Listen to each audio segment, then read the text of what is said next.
नमस्कार, स्वागत छ यहाँहरूलाई नेप्से ट्रेडरमा। आज 20.54 पोइन्टले बजार झरेको छ, जुन चाहिँ 1.02%ले हुन आउँछ र आज बजारले 2000 को महत्त्वपूर्ण सपोर्टको लेभललाई चाहिँ आज ब्रेकडाउन दिएको छ। अब यसले चाहिँ अझै आगामी दिनसम्म चाहिँ करेक्सन कन्टिन्यू हुने जनाउँछ। आजको दिनमा 28 वटा कम्पनीहरूको मूल्य बढेर गएको छ भने 195 वटा कम्पनीहरूको मूल्य भने घटेको छ र 4 वटा कम्पनीको मूल्य जस्ताको त्यस्तै रहेको छ। टप गेनरको कुरा गर्छौँ भने केबीएसएसमा अझै पनि सर्किट लाग्ने क्रम जारी नै रहेको छ। एसएमएफबीएसमा चाहिँ आज 6% को वृद्धि भएको छ। त्यस्तै सिएमएफ2 एउटा म्युचुअल फन्ड हो, यसमा 5.88 को वृद्धि छ। पिपिएलमा 5.18, त्यस्तै युएसएचइसीमा चाहिँ 4.89% को वृद्धि छ। टप लुजरको कुरा गर्छौँ भने मकर आज नेगेटिभ सर्किट लगाएको छ। एलइसी 6.3 ले झरेको छ। युएसएचएल 5.79 ले झरेको छ भने एमएसएलबी 5.68 र केकेएचसी 5.51% ले झरेको छ। टप टर्नओभरको कुरा गर्छौँ भने एएलआइसिएल, आइएलआई, एसएचएल, जिसिआइएल, एमबिएलहरूमा चाहिँ आज टर्नओभर एकदमै राम्रो आएको छ। जिसिआइएलमा चाहिँ राम्रो टर्नओभर, आज यी स्टकहरूमा राम्रो टर्नओभर आए तापनि आज मूल्य भने घटेकै छ। अब यसमा किन्ने मान्छेहरूले जितेको हो कि अब सेलरले जितेको हो भन्ने कुरा चाहिँ आगामी दिनमा के कस्तो क्यान्डल बन्छ र टेक्निकली पनि हामीले हेरेर एनालिसिस गर्ने नै छौँ। टप भोल्युमको आधारमा हेर्छौँ भने एमबिएल, एसआइजिएस2, ओपी, एसएचएल, एएलआइसिएलमा चाहिँ टप भोल्युमको आधारमा राम्रो भोल्युम आएको छ। ट्रान्जेक्सन वाइज हेर्छौँ भने आइएलआई, जिसिआइएल, एनआरएम, एमइएल र निफ्रामा चाहिँ किनबेच एकदमै धेरै भएको छ। आज हाम्रो टर्नओभर र भोल्युमले बजारलाई हामीलाई साथ दिएको छ भनौँ, किनभने बजार यसरी खस्दै जाँदा टर्नओभर र भोल्युम थोरै आउनु भनेको चाहिँ एउटा पोजिटिभ कुरा हो। अब भोलि यदि 1 अर्बसम्मको नि कारोबार रकम आएन भने चाहिँ बजार बढ्ने छाटकाट देखिन्छ है। तर त्यसको लागि चाहिँ 1 अर्बभन्दा पनि तलतिरको है, झन्डै 85 करोड, 90 करोड होइन, यस्तो टाइपको टर्नओभर आयो भने चाहिँ बजार छिट्टै रिभर्स हुन सक्ने चान्सेस रहन्छ। हामी यदि सेक्टर वाइज हेर्छौँ भने ब्याङ्किङ इन्डेक्स 0.81 ले झरेको छ। Development bank 0.63, finance 1.03, hotel and tourism 1.36, hydro 1.75, investment 0.65, life insurance 0.94, manufacturing and processing भन्ने 0.71, माइक्रो फाइनेन्स 1.10% ले झरेको छ है। आज बढ्ने स्टक चाहिँ म्युचुअल फन्ड मात्र रहेको छ, जुन चाहिँ 0.24% ले बढेको छ। नन लाइफ 1.19% ले झरेको छ। अदर इन्डेक्स 1.12% ले, ट्रेडिङ इन्डेक्स भने 0.8% ले झरेको छ। आज सर्वाधिक घट्नेमा योगदान दिने सेक्टर भनेको चाहिँ फाइनेन्स, होटल, हाइड्रो, त्यसै गरी नन लाइफ, अदर यिनीहरूले चाहिँ र माइक्रो फाइनेन्सले पनि उत्तिकै योगदान दिएको छ भने थोरै योगदान दिनेमा चाहिँ ब्याङ्किङ, डेभलपमेन्ट ब्याङ्कहरू नै रहेको छ है त।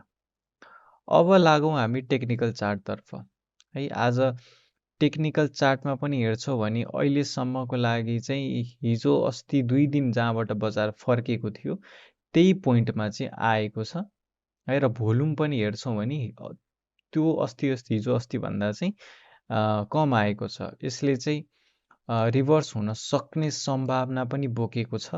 तर फेरि लगातार यदि यहीँबाट बढ्न सुरु गर्यो भने डब्लु प्याटर्न बन्ने छ होइन, र डब्लु प्याटर्न बन्ने भयो भने चाहिँ निकै राम्रोसँग बढेर जाने चान्सेस हुन्छ।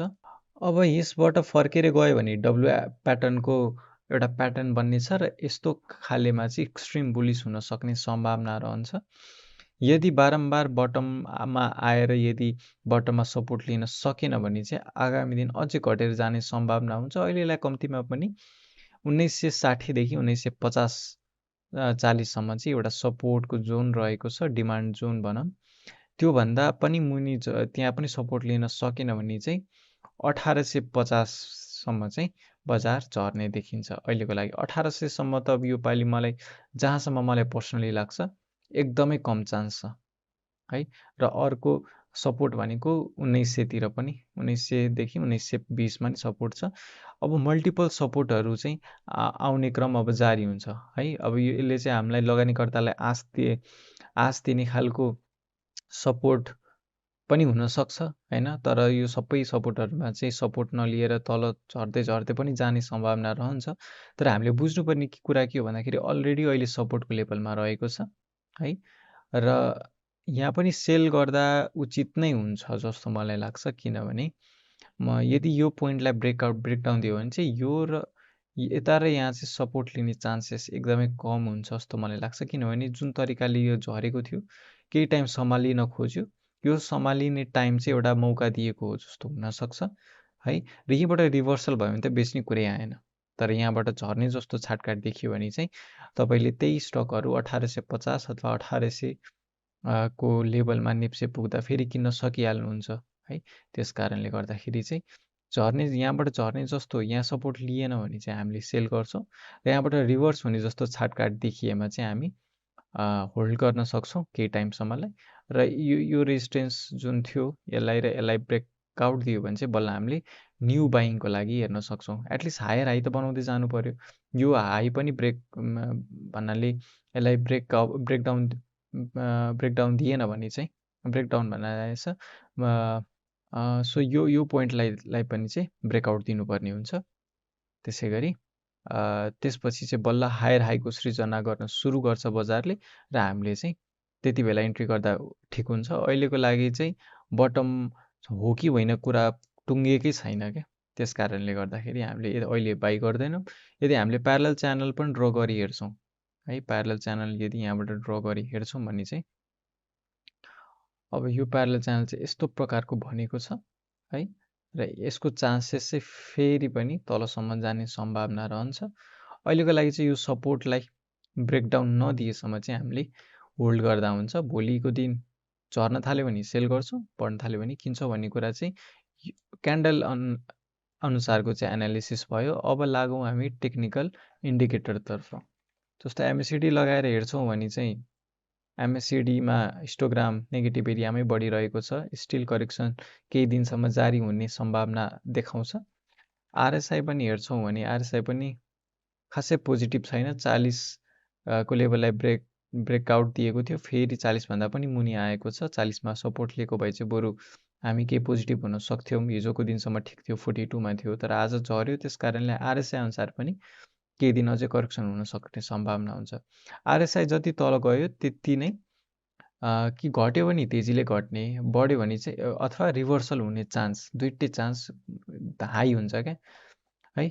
भन्नाले थोरै 40-50 को लेभलमा के हुन्छ भन्दाखेरि घटे नि थोरै घट्ने, बढे नि थोरै बढ्ने हुन्छ भने जति तलतिर जाँदै गयो आरएसआई त्यति नै घट्यो भने ठुल्ठुलो अङ्कले घट्ने र अथवा रिभर्स हुने चान्स चाहिँ उत्तिकै बढेर जान्छ। त्यस्तै सेम कुरा आरएसआई माथितिर 80-90 तिर पुग्नु भनेको चाहिँ बढ्यो भने एकदम एक्सट्रिम बुलिस तरिकाले बढिदिन्छ अथवा र रिभर्स भएर तल झर्ने चान्स पनि उत्तिकै बढ्दै गइरहेको हुन्छ। त्यस्तै हामी अर्को इन्डिकेटर बोलिङ्गर ब्यान्ड लगाएर हेर्छौँ भने चाहिँ सो आरएसआई तल लेभलमा आउनु भनेको पनि आफैमा पोजिटिभ कुरा हो। कसरी लिनुहुन्छ? ट्रेडर हो, एकदमै तपाईँलाई इमिडिएट रियाक्ट गर्नु छ भने चाहिँ तपाईँले आरएसआई झर्नु भनेको नट गुड होइन। तर तपाईँको अरू एनालिसिसले किन्नु भन्छ आरएसआई पनि एक्सट्रिम बुलिस छ भने किन्दा भयो होइन। तर अब आरएसआई झरेर अहिले 38 मा छ भने ठिकै छ। अब चाँडै 30 को हाराहारीतिर 36 को हाराहारीतिर आयो भने चाहिँ हामीले फेरि बाई गर्न सक्छौँ। त्यसरी पनि हामीले बुझ्नुपर्ने हुन्छ।